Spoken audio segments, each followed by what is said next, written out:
Hello friends, welcome back.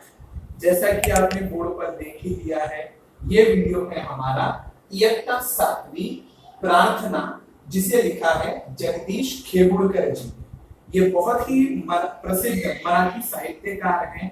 इनकी बहुत सारी कविताएं, लेख और इनकी रचनाएं अलग अलग इयत्ता स्टैंडर्ड्स के पाठ्यक्रम में इंक्लूडेड है।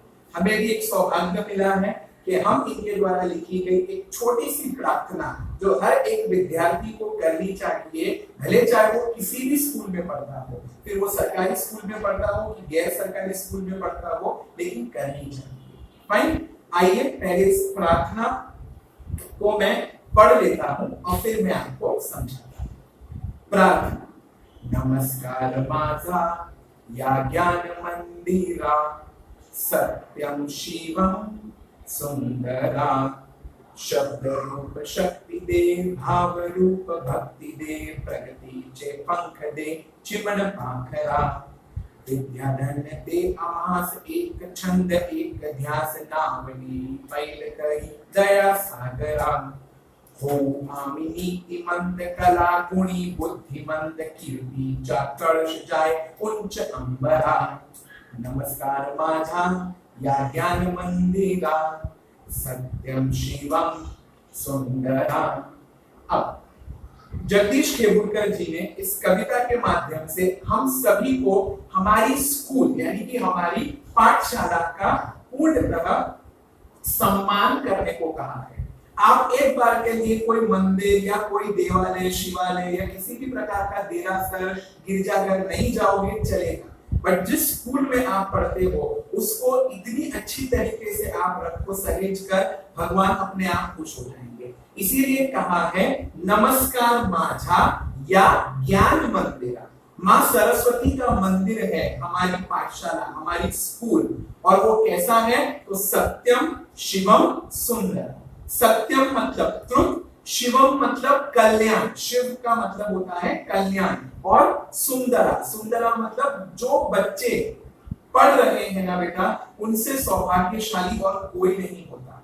आपके कंधों पर स्कूल का बैग है। ऐसे कितने बच्चे हैं इस दुनिया में जिनके कंधों पर कचरा पेटी उठाने का बैग है, या वो झोला लेकर जगह जगह कचरा कूड़ा करकट बीन रहे होते हैं। एटलीस्ट हमारे ऊपर ये भगवान की कृपा है कि हम उनमें से नहीं हैं। इसीलिए सत्यम यानी सत्य, शिवम यानी कल्याण, और सुंदर यानी कि ये हमारे ऊपर भगवान का एक आशीर्वाद है।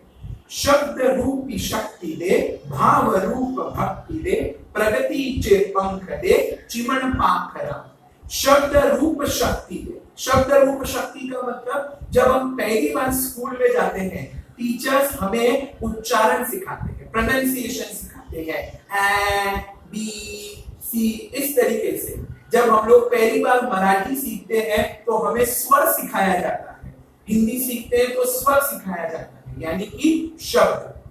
फिर एक एक शब्द को जोड़ जोड़कर व्यंजन के साथ हम उसके भाव बनाते हैं, हमारा नाम लिखना सीखते हैं, हम पाठ्यक्रम की किताबें पढ़ना सीखते हैं। तो भाव रूप भक्ति है।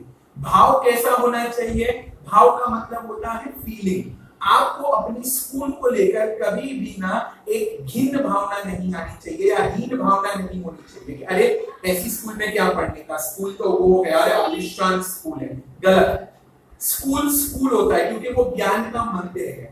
एक सीधी सी बात बोलता हूँ क्लास, आप जब रास्ते पे चल रहे होते हो, हाईवेज पे, गाड़ियों में, बसेस में ट्रैवल कर रहे होते हो, एक छोटा सा मंदिर देखते हो, आप उसको भी प्रणाम करते हो, और तिरुपति बालाजी के विशाल मंदिर को भी हम प्रणाम करते हैं। तो क्या दोनों के भगवान अलग हो गए? मंदिर के साइज से या मंदिर की बनावट से अगर आप प्रणाम करोगे तो आपकी भक्ति है ही नहीं। इसीलिए भगवान कण कण में। वैसे ही स्कूल या हमारा विद्यालय छोटा है, बड़ा है, उच्च है या बहुत ही सुंदर है, उससे कोई फर्क नहीं पड़ता है। आप जिस विद्यालय में पढ़ते हो वो आपके लिए सर्वोत्तम है, सबसे बेस्ट है, और उसके लिए आप क्या कर सकते हो वो आप देखो। अब आप सोचोगे कि सर हम लोग क्या वहां पे रंगाई पुताई करें, वहां पर क्या ब्लैक बोर्ड की जगह डिजिटल बोर्ड लगाए? गलत। आपको ये थोड़ी ना करने को बोला। एज अ स्टूडेंट आपका कर्तव्य है आप ईमानदारी से पढ़ो, अलग अलग प्रतियोगिताओं में पार्ट लो और हो सके तो जीतो। इससे आपकी स्कूल का नाम होता है। स्कॉलरशिप एग्जाम्स आती है, हायर लेवल की एग्जाम्स आती है, उनमें पार्टिसिपेट करो, इससे आपकी स्कूल का नाम होता है। और ऐसा कुछ करो कि जब जब आपका नाम लिया जाए तो आपकी स्कूल का नाम भी इसके साथ अमर होता जाए, प्रसिद्ध होता जाए। इसे कहते हैं स्टूडेंट का कर्तव्य। प्रगतीचे पंख दे चिमण पाखरा। जिस प्रकार एक छोटे से पिल्लू को भगवान छोटे छोटे पंख देते हैं, फिर वो अपनी प्रयासों से, मेहनत से आगे बढ़ता और उसके पंख बढ़ते जाते हैं, वैसे ही हम सब 2.5 साल के, 3 साल के नर्सरी जूनियर में जब होते हैं तब स्कूल में जाते हैं और 10 साल उस स्कूल में पढ़ने के बाद या फिर कहो तो 13 साल उस स्कूल में पढ़ने के बाद हम सब वेल सीटेड बूटेड होकर बाहर निकलते हैं, यानी कि कॉलेज जाने लायक हो जाते हैं, फर्राटेदार इंग्लिश बोल सकते हैं, पढ़ सकते हैं, समझ सकते हैं, समझा सकते हैं। तो ये प्रगतीचा पंख है। प्रगति के पंख का मतलब होता है एक अनपढ़, अनपढ़ छाप या अंगूठा छापते हम। 2.5 साल के बच्चे को नहीं पता होता है कि पढ़ाई लिखाई क्या है, वो कोई भी बुक लाता है पेज फाड़ देता है। लेकिन ये जब वो बच्चा 13 साल तक लगातार स्कूल में पढ़ता है और 10वीं पास करके जाता है, तब वो अपने से छोटों को पढ़ा भी सकता है। तो आपकी बहुत बड़ी प्रगति हुई है। तो ये प्रगति का पंख आपको स्कूल, हमारा विद्यालय, हमारा ज्ञान मंदिर देता है। विद्या धन दे आमास, एक छंद एक अध्यास। हमें विद्या का धन दो। क्यों? विद्या का धन सबसे बड़ा है। इसे कोई लूट नहीं सकता, इसे कोई चुरा नहीं सकता, ना इसे कोई नष्ट कर सकता है। आपने जितना भी सीखा है, पढ़ा है, वो आपके साथ ही जाएगा, वो कोई चुरा नहीं सकता है। अब उदाहरण के तौर पे आपने अगर 10 कविताओं को बाय हार्ट किया है अपने पूरे जीवन काल में, तो अब कुछ भी हो जाए उस 10 कविता को आपसे कोई छीन नहीं सकता। यह आपका विद्या धन है, ये अकूट है। अकूट मतलब इसे कोई भी लूट नहीं सकता, इसे कोई भी छेड़ नहीं सकता, इसे कोई भी बर्बाद नहीं कर सकता। इसीलिए विद्या धन दे आभास, और ज्ञान मंदिर में आपको विद्या ही मिलेगी। सोने चांदी हीरे बरसात तो नहीं होने वाली ना। इसीलिए विद्या धन दे आभास, एक छंद एक अध्यास। एक छंद, छंद मतलब कि हॉबी, और ध्यास मतलब कि हमारे अंदर एक ऐसी प्रेरणा जगाओ कि हम कुछ बनने के लिए प्रेरित हो जाए। अगर आपके पास एक हॉबी है, वो भी गुड हॉबी, जैसे कि कितने बच्चों को पेंटिंग, ड्राइंग की हॉबी होती है, कितने बच्चों को राइटिंग, पोएम्स लिखते हैं, अपनी क्रिएटिविटी दिखाते हैं, तो वो एक हॉबी है। स्टैम्प कलेक्शन, कॉइन कलेक्शन, ये सब हॉबी है। वैसे ही हमारे लाइफ में एक ध्यास, एक एम होना चाहिए कि मुझे क्या बनना है, उस पर फोकस करो। ये एक विद्यार्थी को स्कूल देता है। कैसे? जब आप सीखते हो, टीचरें सिखाती हैं, तब आपका एक फेवरेट सब्जेक्ट बन जाता है, और वही फेवरेट सब्जेक्ट आगे चल के आपको समझाता है कि मुझे लाइफ में क्या करना है, मुझे क्या बनना है, मुझे इसके जैसा बनना है। इसीलिए एक छंद एक अध्यास, नाव ने ही पाइल करी दया सागरा। और आपके इस नाव को हम चारों दिशाओं में, यूं कहूं तो 10 दिशाओं में दूर दूर तक फैला पाए, ऐसा महान काम करके दिखाए, ऐसा आशीर्वाद दो। यानी कि जब आप सक्सेसफुल हो जाते हो, जैसे कि उदाहरण के तौर पर आपका कोई भी एक फेवरेट हीरो या हीरोइन होगा, आज वो एक सुपरस्टार है, लेकिन जब बचपन में वो अपने स्कूल में पढ़ता होगा, आज वो स्कूल उसका फोटो लगाकर उसके नीचे लिखा होगा ना, हमारे यहाँ का एक्स स्टूडेंट है, इस ईयर के बैच में वो पढ़ता था, आज वो इतना बड़ा फेमस स्टार हो गया है, तो स्कूल को कितना प्राउड होता है। वैसे ही आप जब बड़े हो जाओगे, कुछ नया हासिल कर लोगे या कुछ महान बन जाओगे, तब आपकी स्कूल का भी नाम नहीं पाइल करें, यानी कि दूर दूर तक आपकी कीर्ति होगी। जहां तक आप फेमस होंगे, वहां तक आपकी स्कूल भी फेमस होगी, क्योंकि फाउंडेशन, रूट्स तो आपको स्कूल ने ही दी है। और अंतिम स्टैंजा में वो कहते हैं, हो आमी नीतिमंत कला गुणी बुद्धिमंत। हो आमी नीतिमंत, यानी कि हम सिस्टमैटिक रहें, हमारी एक काम करने की नीति हो, एक पैटर्न हो। कल करेंगे, छोड़ना, अभी तो वेकेशन है ना, 4 दिन बाद देना है, अरे मंडे को देना है, 6 दिन बाकी है, ये नहीं।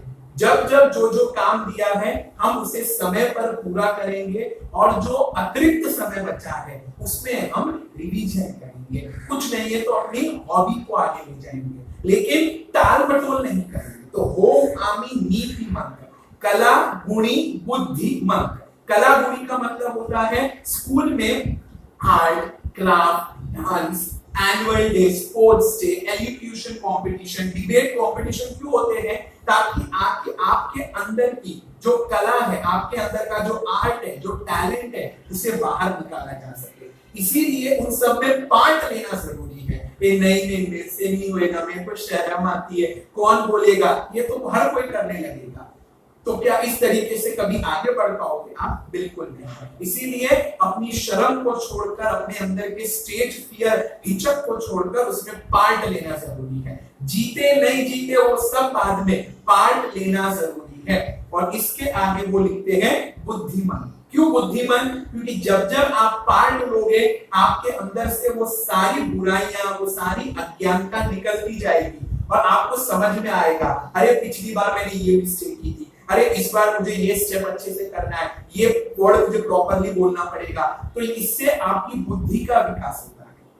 एकदम कॉमन सी बात है बच्चों, जब आप खुद कोई काम करते हो ना, तब आपको पता चलता है उसमें कितने सारे प्रॉब्लम्स आती हैं और उन प्रॉब्लम्स को कैसे सॉल्व किया जा सकता है, जिसको हम लोग बोलते हैं प्रैक्टिकल एक्सपीरियंस, निजी एक्सपीरियंस, अनुभव खुद का।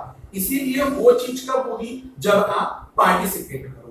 कला गुणी बुद्धिमन कीर्तिचा कड़श जाए उच्च अंबरा। और कीर्तिचा कड़श यानी कि आपकी इस प्राइड को, आपके इस ग्लोरी को, आपकी इस महानता को हम उस अंबर तक, अंबर मतलब कि हेवन तक, आसमान तक ले जाएं। यानी इतनी ऊंचाई पर ले जाएं कि आप हमारी स्कूल हो, इसका हमें सदैव ध्यान रखें। आप जानते हो अंतरिक्ष में या ऊपर हम कब देखते हैं? जब कभी भी हमें भगवान को देखना होता है कि हे भगवान तू मदद कर, हम ऊपर ही दिखते हैं। क्यों? क्योंकि हमें पता है सबसे ज्यादा शक्तिमान कौन है? वो ऊपर वाला।